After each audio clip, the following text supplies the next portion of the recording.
Halo semuanya, berjumpa kembali dengan saya Hendy Wijaya.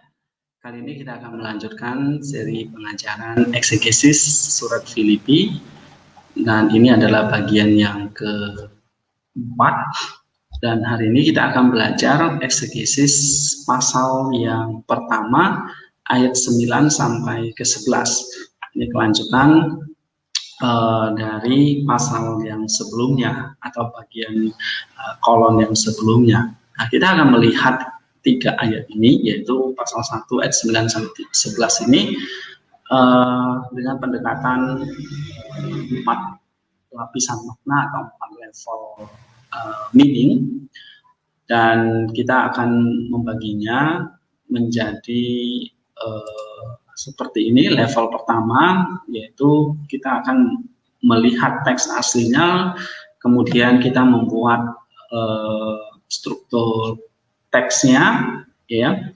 Dan ayat 9 sampai 11 ini kita kalau melihat secara sintaksis atau kolon analisis, maka ini adalah satu kolon, ya. Jadi 3 ayat ini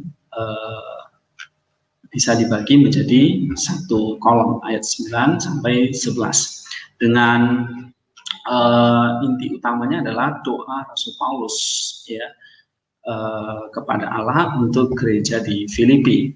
Jadi kalau di bagian ayat sebelumnya kemarin ucapan syukur dia, yang kita bisa bagi menjadi 5 bagian besar.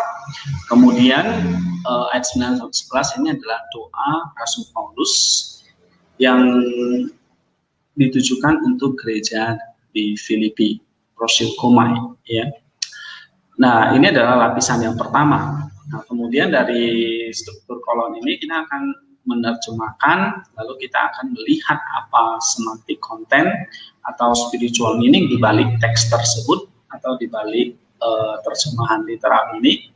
Nah, semantik konteks ini nanti akan saya kombinasikan, elaborasi dengan John Chrysostom, ya, dalam tafsirannya atau dalam homilinya dalam surat Filipi. Nah, kita akan mencoba mencari spiritual meaning atau konsep teologisnya.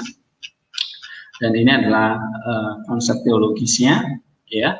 Dan konsep teologislah inilah yang disebut sebagai seperti doktrin atau didaskalia, yang kemudian ini harus kita renungkan di dalam hati, menjadi personal bagi kita. Sebab ini adalah firman Allah yang dituliskan oleh Rasul Paulus kepada gereja, dan kita adalah bagian dari gereja, dan ini tentu menjadi personal atau ajaran firman doktrin ini juga menjadi bagian dari diri kita.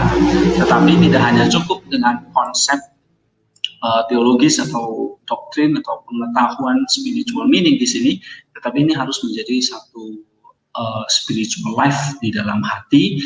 Itulah yang harus kita gumulkan, and then menjadi spiritual life in action, ya. Jadi spiritual life in heart and spiritual life in action. Nah, action itulah harus kita lakukan di dalam satu ketaatan. Itulah level yang ketiga, ya. Sehingga pada level yang kedua kita mendapatkan konsep teologis menjadi spiritual food for our heart, yang harus kita masukkan ke dalam hati secara personal, tetapi juga harus menjadi satu kekuatan bagi jiwa untuk memimpin tubuh ini atau anggota tubuh ini, hidup kita, mata, telinga, segala perbuatan kita, itu untuk menaati doktrin didaskalia tersebut, sehingga menghasilkan satu ketaatan dan kasih atau perbuatan-perbuatan yang baik. Dan akhirnya perbuatan-perbuatan yang baik itu memimpin kita kepada buah kekudusan, menguduskan hidup kita menjadi serupa dengan Kristus. Itulah level yang keempat. Sehingga ketika kita mempelajari firman Allah, ini berarti kita sedang mempelajari doktrin atau didaskalia, ajaran dari Kristus kepada kita melalui karya Roh Kudus, yaitu melalui kitab suci ini. Dan ini, doktrin ini menjadi semacam anugerah bagi kita untuk kita gunakan dalam kehidupan kita sehari-hari, sehingga firman Allah yang kita pelajari ini bukan sekedar hanya konsep atau hanya pengetahuan atau hanya sekedar bahan untuk belajar atau khotbah, ya, atau untuk pelayanan, tetapi ini adalah sebetulnya seperti satu prescription, seperti satu resep obat, ya, dari Roh Kudus kepada kita, supaya kita bisa menyembuhkan, kita bisa memakannya dan menyembuhkan akan kehidupan kita dari segala macam penyakit dari jiwa atau dosa, hawa nafsu, dan mendorong kita untuk hidup semakin hari semakin kudus, menghasilkan buah Roh Kudus dan semakin serupa dengan Kristus. Oleh sebab itu langkah-langkah atau 4 langkah ini yang mesti kita lakukan, ya, ketika kita belajar firman Allah, berarti kita belajar doktrin. Belajar doktrin ini berarti kita menegur kita, menguatkan kita, dan mendidik kita di dalam kebenaran supaya kita bisa melakukan perbuatan baik atau yang disebut virtues, ya, dengan kesabaran dan ketekunan, dengan pengendalian diri dan segala macam hal yang pada puncaknya itu adalah kasih atau love, ya, burning love itu yang seperti pernah saya ajarkan di dalam Saint Maximus. And then burning love itulah yang semakin menguduskan kita, seperti burning itu berarti seperti api yang membakar, yang semakin menyucikan, memurnikan diri kita, sehingga kita menjadi semakin murni, semakin berharga, semakin kudus di hadapan Allah. Nah, ini menjadi kerinduan saya, mengapa saya membagikan pengajaran firman Allah ini misalnya dalam surah Filipi kepada kita semua, supaya hidup kita bisa menjadi pada akhirnya menjadi serupa dengan Kristus sendiri. Baik, kita lihat ayat 9 sampai 11. Level pertama berarti kita mulai dengan struktur teks atau struktur kolom. Kolom itu berarti adalah satu klausa, tidak tergantung kepada ayat, ya, tapi secara sintaksis atau secara linguistik, maka ini menjadi satu kolom besar, yaitu prosekomai, di mana Rasul Paulus berdoa. Dia berdoa supaya, atau isi doanya adalah kasih jemaat Filipi ini bisa berlimpah, more and more, lebih dan lebih lagi. Jadi malon, eti malon kai malon, ya. Namun kasih ini adalah kasih di dalam pengetahuan dan penuh pengertian. Ya, jadi Rasul Paulus mendoakan kasihmu bisa melimpah lebih dan lebih lagi, tapi dengan pengetahuan dan penuh pemahaman atau pengertian. Es dokimasen humastadia veronta. Nah, ini menjelaskan tujuan dari kasih itu adalah supaya kamu bisa menyetujui atau discernment, ya, hal-hal mana yang penting, yang sangat penting. And then hina ete elkrines, ya, elikrines kai aposkopoi es hemeran Kristu, ya. Nah, ini tujuannya adalah dengan punya discernment kita bisa menjadi semakin murni dan tidak cacat sampai pada hari Kristus.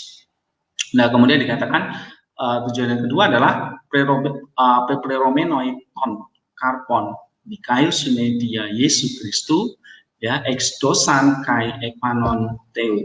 Nah, ini yaitu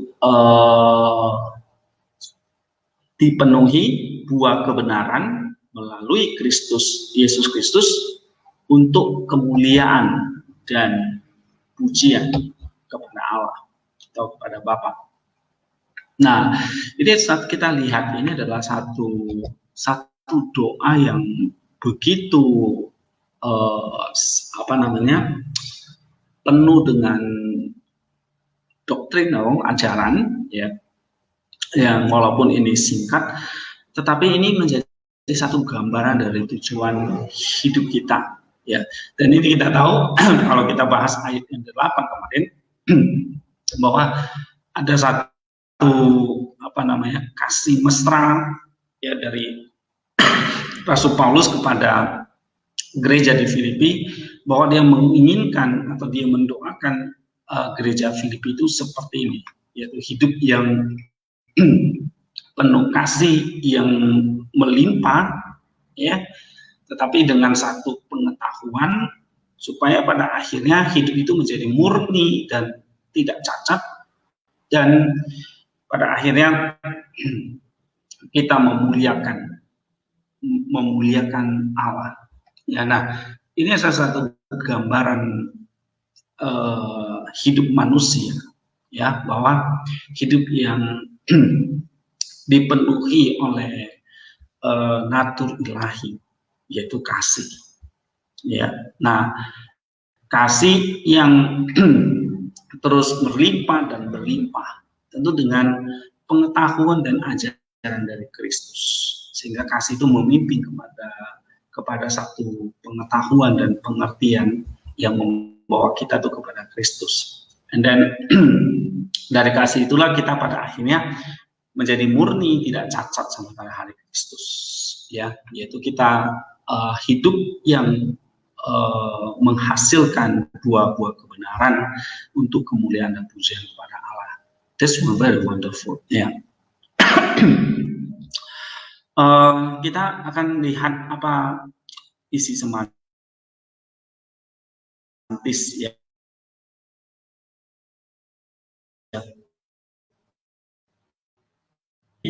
Paulus mendoakan supaya kasih, ya, Paulus mendoakan, ya, isi doanya adalah kasih gereja di Filipi itu bisa berlimpah lebih dan lebih lagi dengan pengetahuan dan penuh pengertian, supaya, dan ini tujuannya adalah kita punya discernment, lalu menjadi murni dan tidak cacat, dan pada akhirnya memuliakan Allah. Ya, dan kalau kita lihat ini isi doanya adalah tentang kasih berlimpah. Oke, nah kasih yang berlimpah itu adalah tujuannya adalah untuk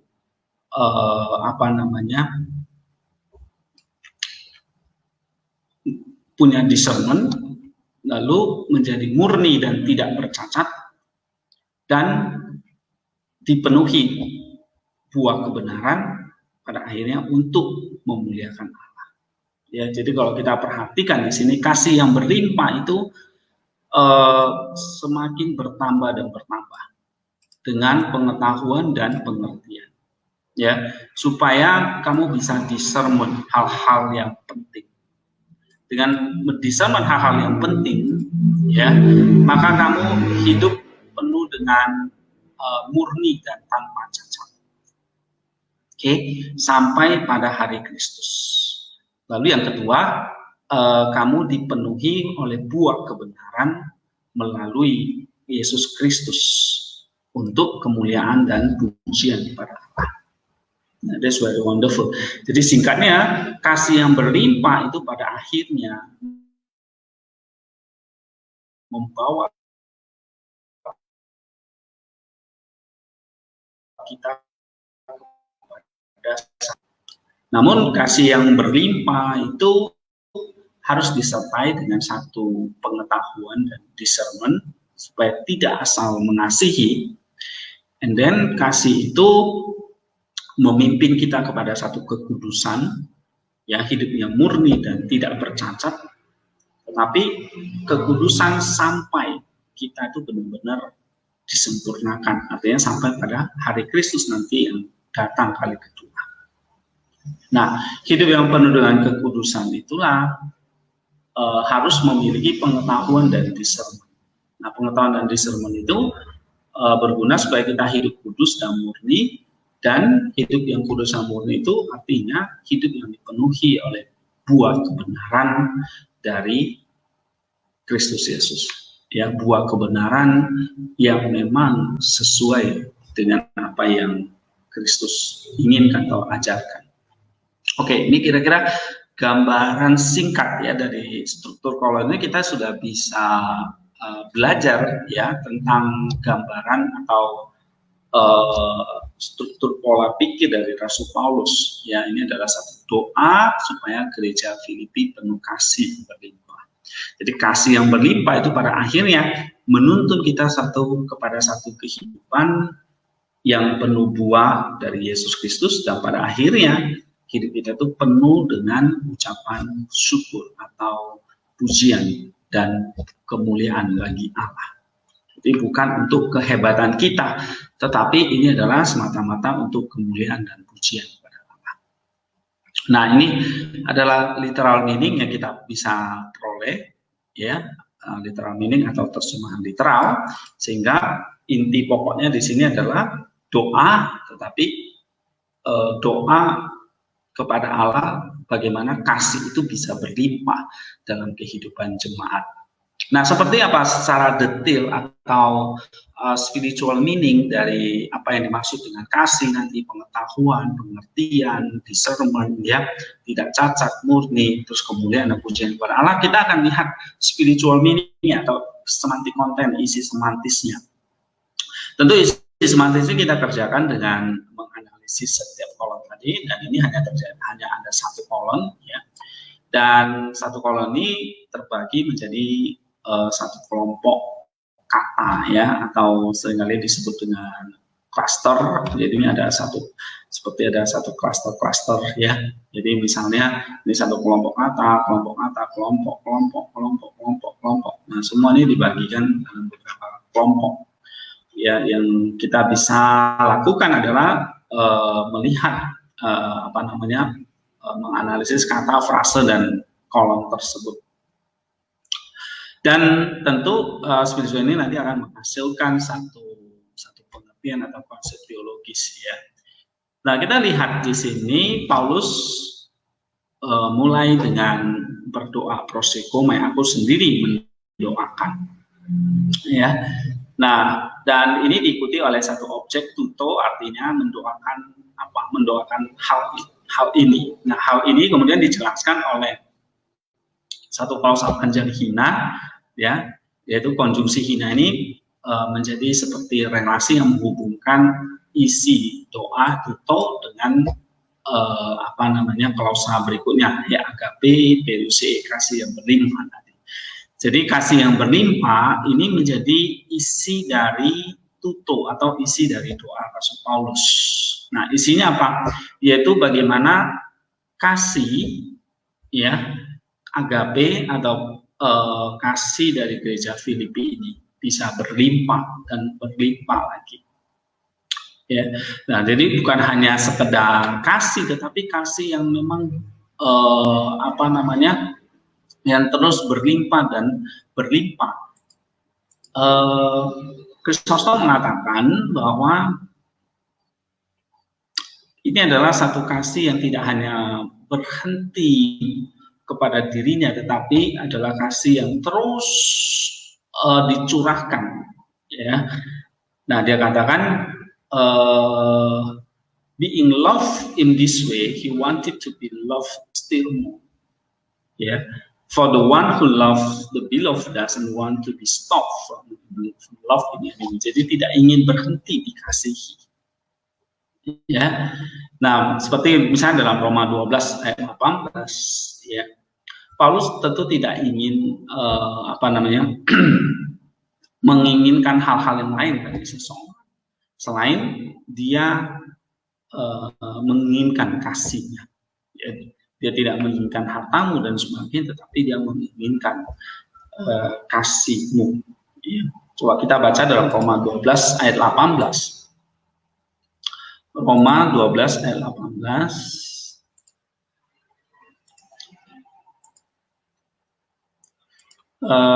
Paulus mengatakan, sedapat-dapatnya kalau hal itu bergantung padamu, hiduplah, ya, dalam perdamaian dengan semua orang, ya. Nah, jadi kecuali di sini dia katakan hiduplah perdamaian dalam semua orang. Nah, it means that don't stop love, ya. Kasihmu harus more and more, lebih dan lebih lagi. Jadi Paulus mengharapkan kita punya kasih yang dia katakan, oh nobody anything, tidak berutang kepada siapapun, kecuali dia katakan kasih satu dengan yang lain. Nah, ini yang Paulus inginkan. Dia tidak menginginkan harta kita, tapi dia menginginkan kasih kita. Nah, begitu juga dengan kehidupan kita dengan sesama kita. Ya, Hendaklah kasih itu berlimpah kepada siapapun, more and more. Nah, kemudian kita lihat kasih yang berlimpah ini kemudian dijelaskan oleh en epignose kai pase aistene, ya. Nah, ini maksudnya adalah n di sini sebagai satu relasi yang mengindikasikan hasil, ya, dari kausa agape perusee. Nah, ini artinya bahwa kasih yang berlimpah dan berlimpah ini menunjukkan bahwa pengetahuan yang benar, ya, dan pengertian di sini menjadi hal yang sangat penting di dalam kasih. Ya, jadi kasih tidak bisa lepas dari kebajikan yang lain, yaitu pengetahuan dan pengertian. Gitu. Nah, Lo dan Nida mengatakan bahwa practical and experiential knowledge of God, which is available to those who have become Christians. Orang di dalam iman percaya kepada Kristus, ya, dan ini adalah pengetahuan akan atau pengenalan akan Allah melalui Kristus. Nah, menurut tafsir ini mengatakan bahwa epignosis dan aistene ini berarti adalah pengetahuan akan Allah melalui Kristus, ya, sehingga dengan pengetahuan yang demikian dan pengertian yang demikian itu bisa membuat gereja semakin menyadari kasih Allah, kasih Kristus kepada mereka, dan akhirnya bisa direfleksikan dalam kehidupan mereka dengan satu wujud kasih kepada sesama mereka. Jadi kasih yang dilakukan oleh kita orang Kristen itu adalah kasih, refleksi kasih dari Allah kepada kita. Itulah pengetahuan atau pengertian yang harus kita miliki ketika kita memang mau mengasihi, sehingga tidak sembarangan. Nah, dengan kasih yang makin berlimpah itu menunjukkan pengetahuan dan pengertian kita akan Allah melalui Kristus itu juga berlimpah. Karena semakin kita mengasihi, maka pengetahuan dan pengenalan itu juga akan turut belajar, ya, akan turut berkembang, akan kita pelajari dan akan bertambah, ya, sehingga memang ketika kita mengasihi haruslah dengan pengertian dan pengetahuan, yaitu pengetahuan atau pengenalan akan Allah melalui Kristus. Dan pengetahuan di sini adalah kasih Allah tadi kepada manusia. Nah, Kristus mengatakan bahwa jangan apply the same love toward everyone. Jangan mengaplikasikan kasih yang sama itu pada setiap orang. Itu bukan kasih, dia bilang. Ya, no, it's lack of feeling, dia katakan. Nah, apa arti dengan pengetahuan di sini? Artinya adalah bahwa dengan judgment, ya, discernment itu berarti judgment, kita punya satu pertimbangan penilaian tentang yang baik dan buruk, yang baik dan jahat untuk seseorang ketika kita berbuat kasih itu.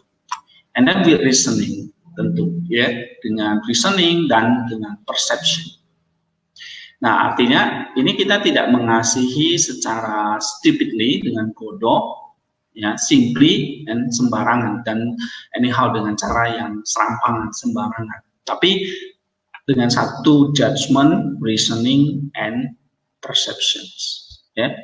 Memang kita ngerti bahwa konsep kasih di dalam kitab suci itu kalau kita baca misalnya di dalam surat 1 Yohanes, ya, kasih dengan perbuatan tapi juga di dalam kebenaran, ya. Kita coba lihat di dalam 1 Yohanes pasal 3. 1 Yohanes 3 ayat yang ke 20.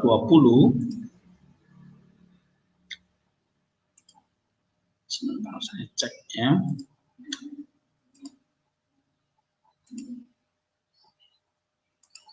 1 Yohanes pasal yang ke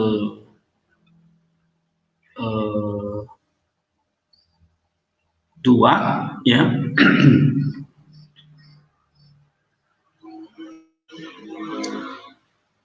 Demikianlah kita ketahui kasih Kristus bahwa ia telah menyerahkan nyawanya untuk kita. 1 Yohanes 3 ayat 16 ya. Jadi kita pun wajib menyerahkan nyawa untuk kita, saudara-saudara kita. Barang siapa mempunyai harta duniawi dan melihat saudaranya menderita kekurangan tetapi menutup pintu hatinya terhadap saudara itu, bagaimana kasih Allah dapat tetap ada di dalam dirinya. Anak-anakku, marilah kita mengasihi bukan dengan perkataan atau dengan lidah, tetapi dengan perbuatan dan dalam kebenaran. Jadi kalau kita baca 1 Yohanes 3 ayat 16, 17 dan 18, maka ini seperti yang diajarkan oleh Rasul Paulus ya, bahwa kasih dengan pengertian dan pengetahuan akan Allah, atau tadi Kristus mengatakan dengan judgment, dengan perception, and then dengan reasoning. Artinya ini dengan pengetahuan akan Allah, yaitu kasih Allah melalui Kristus. Apa kasih Allah melalui Kristus itu? Yaitu dia menyerahkan nyawanya, ya kan? Maka kita pun wajib menyerahkan nyawa untuk kita. Jadi lihat refleksi kasih itu, ya, teladan kasih itu, kasih Allah itu demikian. Maka itulah yang harus kita kerjakan. Kristus menyerahkan nyawanya, kita pun wajib menyerahkan nyawa kita. Nah, tentu kita tahu kasih Kristus itu untuk apa? Ya, kasih Kristus itu adalah untuk keselamatan, untuk menyelamatkan supaya orang itu menjadi hidup, tidak binasa. Nah, begitu juga dengan kasih yang kita mesti serahkan. Jadi kita menyerahkan nyawa kita untuk saudara-saudara kita, itu adalah nyawa itu berarti sesuatu dari jiwa kita yang memang sudah benar-benar yang terakhir yang kita bisa serahkan, ya kan? Artinya kasih yang mencapai satu puncak seperti Kristus yang menyerahkan nyawanya, mati, itu adalah puncak kasih Allah untuk kita. Dan begitu juga kita mengasihi sampai kepada top, sampai puncak, yaitu menyerahkan nyawa atau menyerahkan jiwa kita. Nah, itu sama seperti yang dilakukan oleh Allah melalui Kristus. Dan kemudian di ayat 17 dan 18 ya, lalu tiba-tiba Yohanes menceritakan, barang siapa mempunyai harta duniawi dan melihat saudaranya menderita kekurangan tetapi menutup pintu hatinya terhadap saudaranya itu, pertanyaannya, bagaimanakah kasih Allah itu bisa ada tetap di dalam dirinya? Nah, ini adalah satu contoh bahwa kasih itu progresif ya. Sebelum kita bisa menyerahkan nyawa kita kepada sesama kita ya, untuk kehidupan dia, maka kita mulai cek dari apa yang kita miliki ya, sesuatu yang kelihatan. Nyawa atau jiwa itu adalah sesuatu yang kita tidak bisa lihat tetapi paling berharga menjadi milik kita. Kalau kita punya banyak harta tetapi kehilangan nyawa, maka nggak ada gunanya. Ya. Nah, kasih sampai kepada menyerahkan nyawa sebelum itu dengan hal-hal apa yang kita miliki, harta duniawi itu contohnya. Nah, kalau kita tidak bisa melepaskan hal-hal tersebut, tidak bisa memberikan atau peduli terhadap atau kita terlalu menyayangi harta kita, maka tidak mungkinlah kita bisa menyerahkan nyawa kita. Ya, jadi untuk bisa mengasihi seperti kasih Kristus tadi, kasih Allah tadi, maka kita memang harus punya detachment, bisa melepaskan itu. Ya, artinya kita tidak terikat, tidak terbelenggu oleh hal-hal yang kelihatan, hal-hal yang fana, yaitu harta dunia misalnya, uang, materi, segala hal ya, termasuk segala apa yang kita miliki, ya, yang bisa kita lihat gitu. Nah, itu harus dilepaskan. Jadi kalau kita memang mengasihi Allah, mengasihi sesama, memang kita tidak terikat kepada hal-hal duniawi. Nah, ini seperti yang diajarkan oleh Saint Maximus ya, di dalam The Ascetic Life yang pernah saya ajarkan beberapa waktu lalu. Nah, ini benar sekali gitu ya. Tetapi kalau kita punya detachment of the worldly things, kita sudah melepaskan hal-hal yang duniawi itu, supaya kita bisa mengasihi Allah, maka itu tentu harus dilakukan, bukan dengan sekedar teori atau perkataan saja, atau hanya dengan mendengar belajar saja, ya, dengan lidah misalnya, dengan perkataan itu, tapi juga harus di dalam perbuatan. Nah, ini menarik. Ya, seperti yang Yesus ajarkan, kamu mendengar perkataanku, tapi kamu juga harus melakukan sesuatu, melakukan apa yang kamu dengar. Nah, tentunya, dan ini menarik, dan dalam kebenaran. Sehingga dengan belajar, dengan perkataan, dengan perbuatan, tapi di dalam satu bungkus yang namanya kebenaran. Jadi, kasih itu bukan dengan perkataan, tapi juga dengan perbuatan, tapi di dalam kebenaran. Nah, ini kebenaran ini berarti adalah satu pengetahuan akan Kristus, ya, tadi refleksi dari kasih Allah melalui Kristus tadi,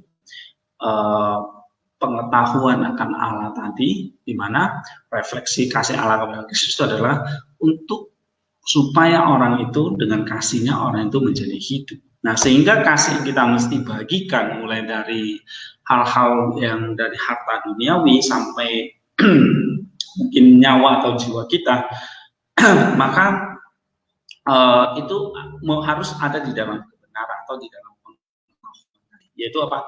Memimpin orang itu pada satu kehidupan, ya. Sebab kasih Allah itu diberikan kepada kita supaya kita hidup tidak binasa. Nah, begitu juga dengan kasih yang kita punya, harus kita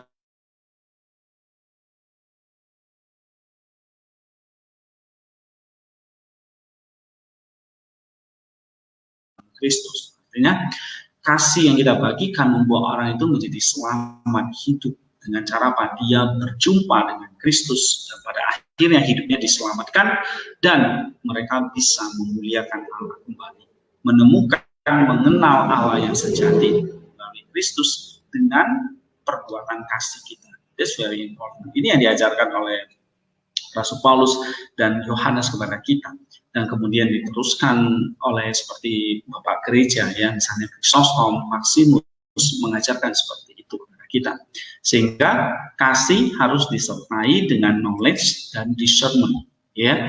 Jadi tidak bisa kasih dengan sembarangan, dengan bodoh dan dengan hal-hal yang akhirnya tidak di dalam kebenaran atau tidak di dalam pengetahuan, ya, sehingga membawa orang itu tidak hidup, malah tergantung atau memanfaatkan kita tentunya. Nah, ini yang dikatakan kita nggak boleh love stupidity, ya, kata Chrysostom, atau simply, ya, atau sembarangan. So dia mengatakan di sini ada reason, ya, oke. Dia katakan jangan sampai kamu kasihmu di sini corrupted by the love of heretics, ya, kata Chrysostom. Sehingga di sini kamu harus memiliki pengajaran yang benar atau pretext of love, ya. Jadi orang Kristen itu harus kamu mengalami satu kebenaran atau pengajaran yang benar, ya. Jadi tidak boleh asal mengasihi. And then dia katakan, if possible, live in peace with all people. Ya, dalam Roma 12 ayat 18. Live in peace, love in such a way that you are harmed by love. Ya, janganlah mengasihi sedemikian rupa sehingga dibahayakan oleh kasih. And then Matius 5 ayat 29. Ya. Nah, di sini jika mata kananmu menyebabkan kamu berdosa, cungkilah itu dan lemparkanlah. Ini artinya bahwa kamu harus benar di hadapan Allah, ya. Jangan unstumbling, ya, before human being. So seringkali love itu harm many people, even if nothing harms himself, still another stumbles. Nah, kemudian kita lihat tadi tentang discernment and knowledge, ya. Di sini kita lihat fase berikutnya adalah es dokimasen humasta dia veronta. Nah, artinya di sini dengan pengetahuan dan penuh pengertian supaya kamu bisa menyetujui hal-hal yang penting, ya, menyetujui hal-hal yang sungguh penting supaya kamu bisa menjadi murni dan tidak cacat sampai pada hari Kristus. Nah, dokimasen di sini artinya gereja bisa menerima hasil dari apa yang sudah diujikan atau dibuktikan terhadap sesuatu hal, sedangkan dia veronta ini adalah hal-hal yang sungguh penting dilakukan di dalam konteks hidup berjemaat atau komunitas Filipi sendiri. Sehingga tujuan mengasihi ini adalah jemaat bisa menguji hal-hal apa saja yang dianggap penting dan tidak dalam konteks kehidupan berjemaat. Ya, jadi di sini dokimasen itu berarti tadi dikatakan kata Yohanes Chrysostom mengatakan bahwa kamu bisa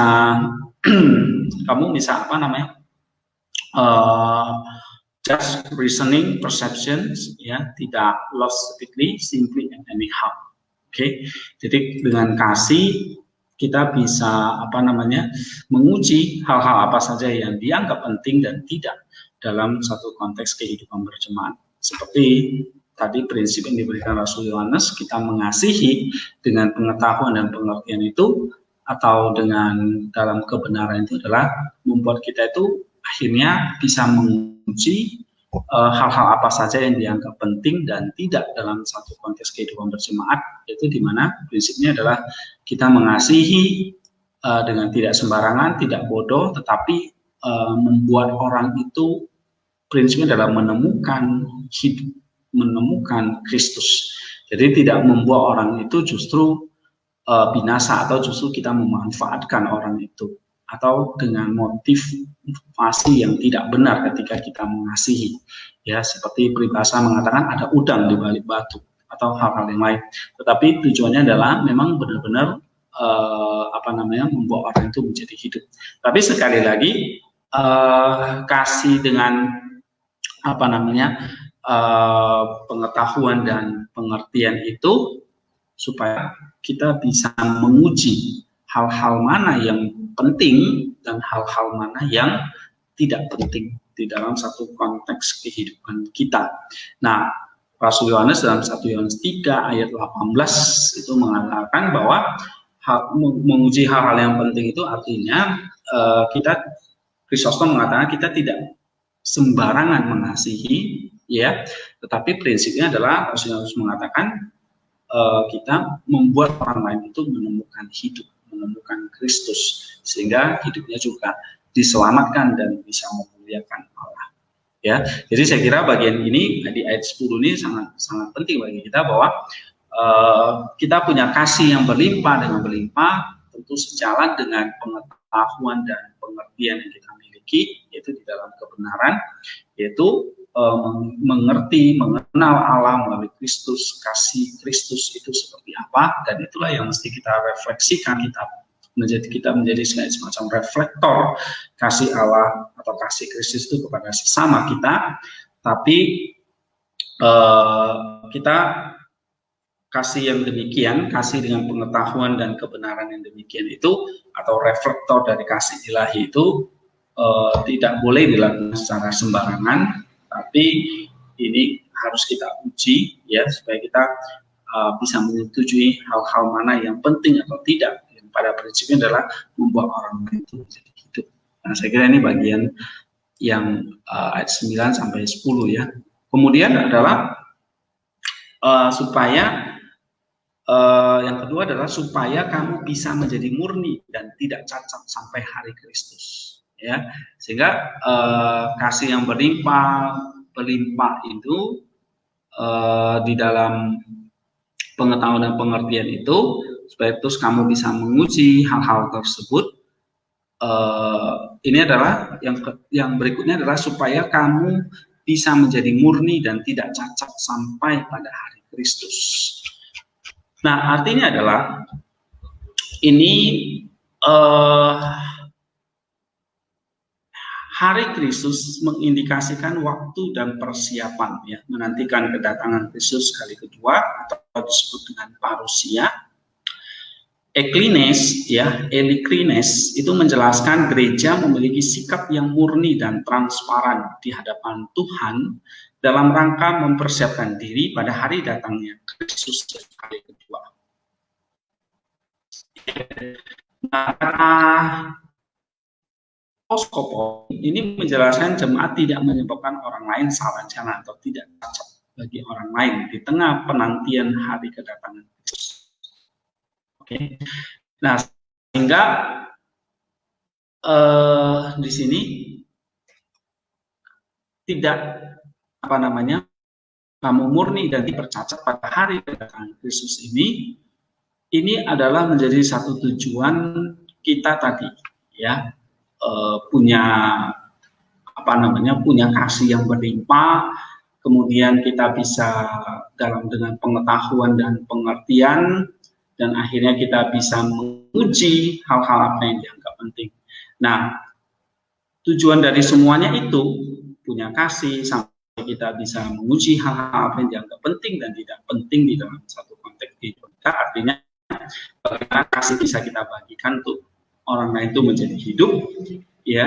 Tetapi bagi kita itu adalah membuat kita itu menjadi murni dan tidak bercacat sampai pada hari kedatangan Kristus, ya.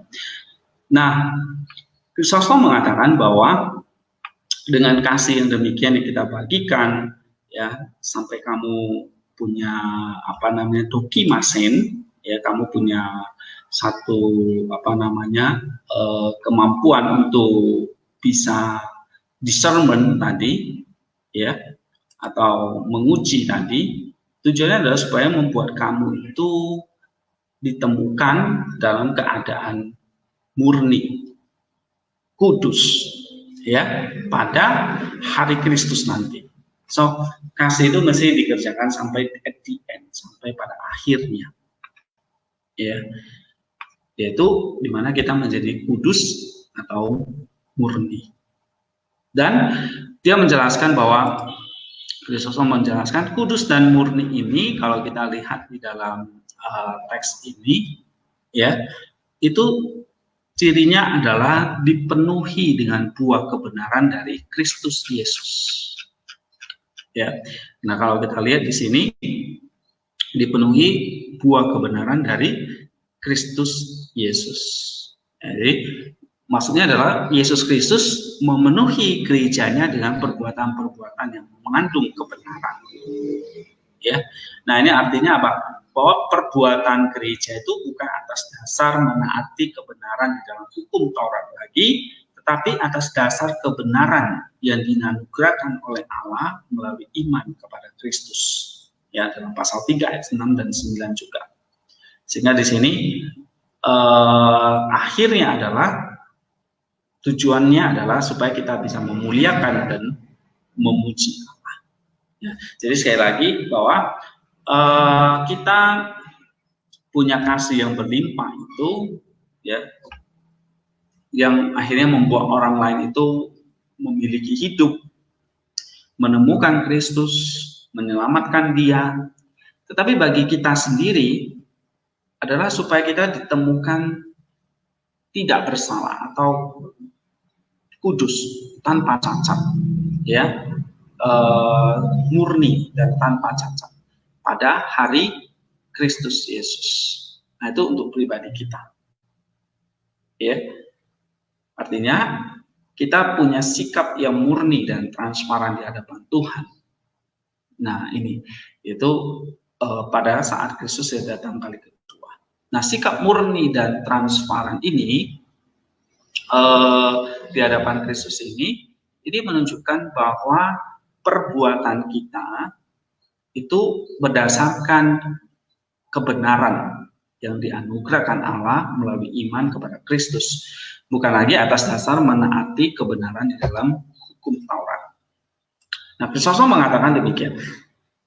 Ketika kita ditemukan murni, tanpa cacat atau dosa, maka ini kita dipenuhi dengan buah kebenaran yang datang melalui Yesus Kristus untuk kemuliaan dan pujian bagi Allah. Nah, artinya apa? Ini adalah satu kombinasi pengajaran yang benar yang memimpin kepada kehidupan yang benar. Jadi tadi ya, mengasihi di dalam kebenaran. Nah, kebenaran itu ajaran yang membuat kita tuh bisa mengasihi dengan benar. Nah, itu maksudnya. Nah, ajaran yang benar membuat kita menjadi hidup yang benar. Nah, sehingga hidup yang benar itu apa tadi? Murni tanpa bercacat. Tapi itu maksudnya itu dipenuhi dengan buah kebenaran. Nah, artinya di sini bahwa not simply upright but filled with fruit of righteousness. Jadi nggak hanya sekedar hidup yang benar, tapi ada buah kebenaran. Nah, ada kebenaran ya, tapi bukan menurut Kristus. Itu adalah satu kehidupan yang tidak benar. Tapi yang disebut dengan hidup yang benar dan tanpa cacat itu adalah hidup menurut Kristus. Nah, ini yang kita mesti sadari bahwa dipenuhi dengan buah kebenaran, ya, dengan buah-buah kebenaran itu berarti ya memang Kristus itu menjadi pattern, menjadi teladan, menjadi contoh bagi kita hidup yang kudus, murni, tanpa cacat, ya, hidup yang penuh dengan kasih itu ya memang sekali lagi patronnya adalah Kristus yang adalah kebenaran itu sendiri. Nah, bagaimana seperti Rasul Paulus mendoakan supaya kita tuh memiliki nusnya Kristus. Jadi mulai Kristus itu menguasai nus kita. Jadi di dalam nus itu ada Christ and I, and then Christ and I di dalam nus itu akan menerangi hati kita. Dari hati itulah akan terpancar satu kehidupan yang benar. Ya, sebab dari dalam hati itulah yang menguduskan atau menajiskan orang itu. Nah, kalau hatinya kotor akan menajiskan kita. Tapi kalau hati itu bersih, penuh dengan Kristus, maka itu akan menerangi kita. Ya, seperti yang Yesus ajarkan kepada kita. Bahwa dari dalam hati itulah timbul segala pikiran jahat dan perbuatan jahat. Tapi dari hati yang sama itu juga bisa menjadi semacam pelita terang bagi tubuh, bagi hidup kita. So that's why penting sekali kita tuh memiliki nusnya Kristus. Nah, saudara-saudara, pada akhirnya adalah hidup kita itu adalah bagaimana Allah itu bisa dimuliakan. Tentu mulai dari kasih kita yang diarahkan secara tepat atau benar, ya, sehingga itu mendatangkan satu kehidupan bagi kita, buah kebenaran atau hidup di dalam kebenaran dan kekudusan. Dan pada akhirnya kita mengerti sekali bahwa hidup kita itu adalah untuk glorify and praise our Lord. Ya, bahwa hidup kita yang apa yang Tuhan kasih kepada kita semua, mulai dari kasih Kristus dianugerahkan kepada kita, kemudian kita diberikan seperti talenta, kita diberikan tadi ya pengetahuan dan pengenalan kebenaran akan Kristus. Nah, itu semuanya adalah semacam kayak grace, kayak anugerah yang Tuhan berikan kepada kita supaya kita bisa pakai itu sebagai satu hidup yang penuh kemuliaan bagi Allah, ucapan syukur kepada Dia, pujian kepada Dia. Karena memang akhirnya kita memakai yang Tuhan kasih itu semua kita persembahkan untuk Dia. Sehingga ini benar-benar kayak semacam Eucharistic life, kehidupan yang penuh ucapan syukur kepada Dia. Tetapi dengan jalan satu, bukan hanya mendengar perkataan Dia, menerima saja, tetapi apa yang kita terima itu kita kerjakan. Ya, seperti Rasul Paulus katakan, anugerah itu saya terima, lalu saya kelola dengan bekerja keras. Saya bekerja keras, tapi bukan aku, tapi oleh anugerah. Nah, sama seperti Yesus mengatakan, kamu mendengar, tapi juga kamu melakukan. Nah, itulah anugerah itu yang kita terima di dalam iman itu harus dikeluarkan dalam wujud kasih. Jadi sekali lagi, anugerah, ya tadi anugerah itu apa? Kasih Allah, kasih Kristus, pengorbanan Kristus, pengetahuan, pengertian, kebenaran yang kita terima, pelajaran firman Allah yang kita pelajari seperti ini, ya, itu semua adalah anugerah Allah yang kita terima melalui iman kita yang masuk ke dalam hati, sehingga hati itu punya Kristus. Tetapi harus dikeluarkan dalam wujud kasih, ya, sehingga anugerah yang diterima melalui iman itu dikeluarkan dalam wujud kasih kita. Dan dari kasih itulah akhirnya membuat kita itu bisa semakin memuji semua hal. Apa yang baik, apa yang hidup bagi orang itu, lalu apa yang memang kudus, baik buat diri kita. Ya, sehingga kita tidak ditemukan cacat pada hari Kristus, melainkan kudus dan tidak bercelah. Itulah hidup yang memang penuh dengan buah kebenaran, buah-buah kebenaran itu. Dan itulah hidup yang sekali lagi memuliakan Allah. So, memuliakan Allah itu artinya apa? Bukan hanya sekedar kita angkat tangan, puji Tuhan dengan perkataan, dengan mulut, ya, atau ketika kita beribadah di gereja kita hanya merasa sudah memuliakan Allah dengan nyanyian kita atau dengan mulut kita, itu bukan, ya. Tetapi memuliakan Allah itu artinya kamu menerima anugerah itu dengan iman, lalu kamu memakai anugerah itu untuk kamu curahkan dalam wujud kasih atau dalam wujud kasih di dalam perbuatan, kasih dengan perbuatan dan di dalam kebenaran. Nah, itulah artinya hidup yang memuliakan Allah atau memuji Allah dan mengucap syukur kepada Allah itu sendiri. Oke, terakhir itu yang menjadi spiritual meaning yang kita dapatkan, ya, kalau saya boleh ringkas kira-kira dalam bentuk konsep teologis yang kita boleh renungkan, masukkan ke dalam hati kita, itu menjadi anugerah bagi kita. Sekali lagi, anugerah yang masuk ke dalam hati yang kita terima melalui iman percaya kita. Dan langkah berikutnya adalah kita mesti keluarkan itu menjadi kasih, yaitu ketaatan tadi atau obedience, aplikasinya